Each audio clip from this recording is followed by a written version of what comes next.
Dans les années 80, une étrange structure a été découverte dans les eaux japonaises.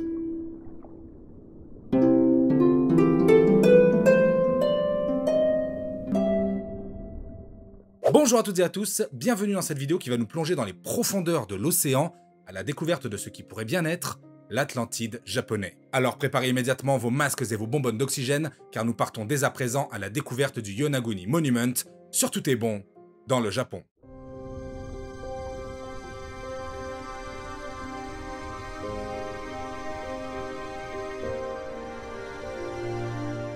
C'est en 1985 que Kihachiro Aratake, un organisateur de plongée touristique, va découvrir une immense structure en grès très régulière. Il est tombé sur cette structure complètement par hasard en effectuant un repérage pour un voyagiste. Elle se situe dans le Pacifique à l'extrémité sud de l'île Yonaguni. C'est une île qui appartient à l'archipel japonais des Ryukyu. C'est une zone où les courants sont forts et en plein sur le chemin migratoire des requins marteaux.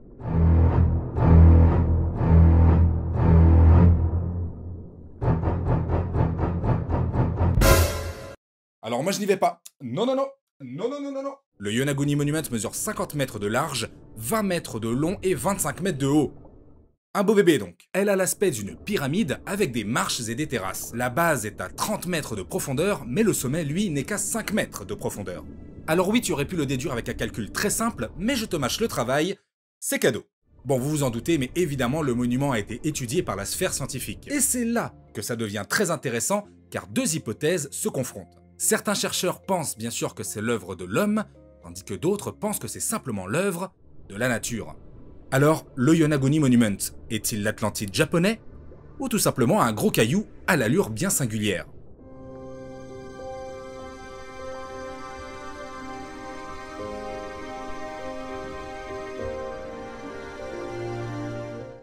C'est Masaaki Kimura qui sera le premier chercheur à s'intéresser au Yonaguni Monument dans les années 90. Spécialiste en géologie marine et professeur à l'université des îles Ryukyu, il sera d'abord évidemment sceptique, mais il fera bien vite partie de ceux qui pensent que la construction est bel et bien humaine, et qu'elle aurait été engloutie par les eaux, suite par exemple à un tremblement de terre, il y a des millénaires. Mais difficile de parler d'Atlantide avec un seul monument. Et ouais, il nous faudrait d'autres structures, un village, quelque chose. Et oui, et ça tombe bien, puisque Masaaki Kimura aurait identifié une dizaine d'autres monuments au large des différentes petites îles de l'archipel. Et d'autres encore un peu plus loin au large d'Okinawa. Ah, là ça devient pertinent. Et ce n'est pas tout, puisque selon lui, ces monuments ressemblent fortement aux Gusuku.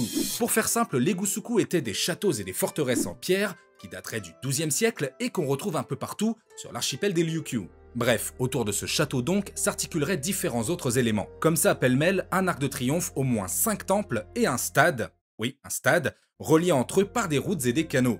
Et le tout serait entouré par un mur d'enceinte. Masaaki Kimura et son équipe ont effectué plusieurs plongées, et ils ont pu trouver des trous dans la structure qui auraient pu potentiellement accueillir des pieux. Des caractères rudimentaires sont également gravés sur certaines pierres. Et il y aurait également des morceaux de sculpture en forme d'animaux. Il les a d'ailleurs étudiés et partiellement reconstitués en laboratoire. Selon lui, ces éléments présentent les caractéristiques d'une culture issue du continent asiatique. Mais, malgré toutes ces incroyables découvertes, aucune preuve directe d'une quelconque occupation humaine n'a pu être trouvée. Et on entend par preuve directe d'occupation humaine des objets, des outils, etc. Et en effet, difficile d'en trouver puisque le bois et la poterie ne se conservent pas au fond de l'océan. Mais malgré tout, Masaaki Kimura et son équipe restent intimement convaincus que la structure est l'œuvre de l'homme. Mais un chercheur américain n'est pas de cet avis.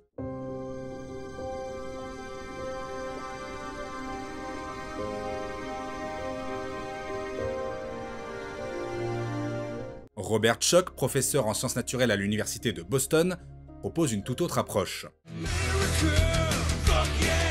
Il s'est en effet lui-même rendu sur le site en compagnie de Masaaki Kimura. Mais Robert Schoch, lui, va constater que la structure est composée d'un seul et unique bloc de pierre, contrairement aux autres pyramides qui sont constituées de plusieurs blocs de pierre, certifiant une création humaine. Selon lui, le Yonaguni Monument serait donc tout simplement l'œuvre de Mère Nature. En effet, il se trouve que les différents organismes, tels que des éponges, des coraux ou des algues, font paraître la structure beaucoup plus lisse et régulière qu'elle ne l'est réellement.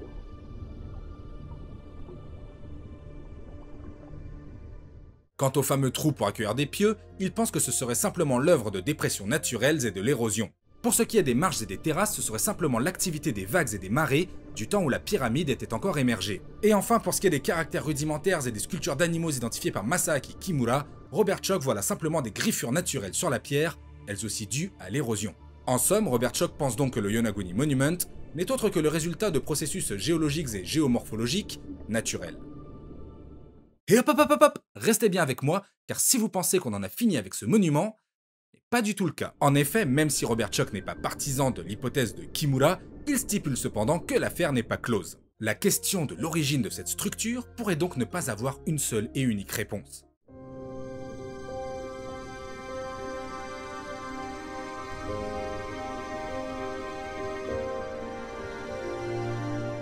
Ok, Robert Schoch n'est pas convaincu car aucun outil et objet n'a été retrouvé.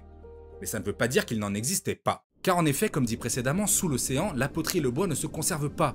Donc par conséquent, même s'il y avait eu des objets, on n'aurait pas pu les retrouver. Robert Schoch souligne également que même si la structure est à la base naturelle, ça ne veut pas dire que l'homme ne l'a pas utilisée, modifiée ou améliorée jadis. Il y a d'ailleurs sur l'île de Yonaguni et ailleurs dans la région d'Okinawa, une tradition ancestrale d'amélioration, modification et extension de la nature.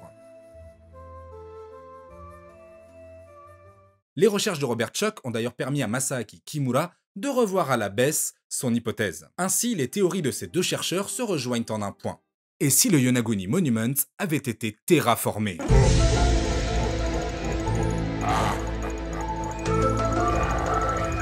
Alors non, pas d'extraterrestres dans l'équation, rassurez-vous, même si le terme terraformé provient bel et bien de la science-fiction.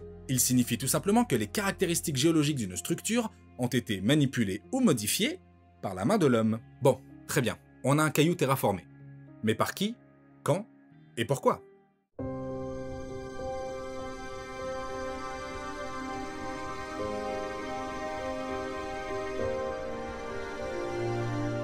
Masaaki Kimura a déjà franchi le pas de qualifier le Yonaguni Monument d'Atlantide du Japon. On pourrait en effet avoir envie de croire en la mythique Mu, l'équivalent du Pacifique, de l'Atlantide ou de la Lémurie. Dans l'imaginaire, la civilisation Mu serait encore plus ancienne que celle de l'Atlantide, qui a pourtant déjà été détruite il y a 12 000 ans, selon Platon. Et je vais casser vos rêves tout de suite, oui, désolé, mais des datations au carbone 14 et au beryllium 10 révèlent que le socle en grès du Yonaguni Monument était immergé il y a seulement 2000 ans.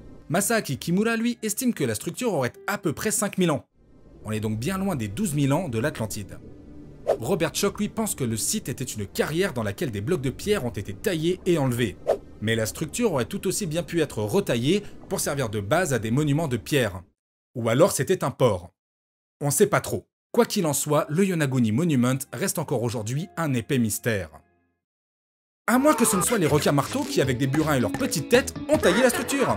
Bref, je te remercie d'avoir regardé cette vidéo jusqu'au bout, j'espère qu'elle t'aura plu, si c'est le cas, n'hésite pas à la liker, partage-la tout autour de toi pour aider la chaîne un maximum, et évidemment, si ce n'est pas encore fait, abonne-toi.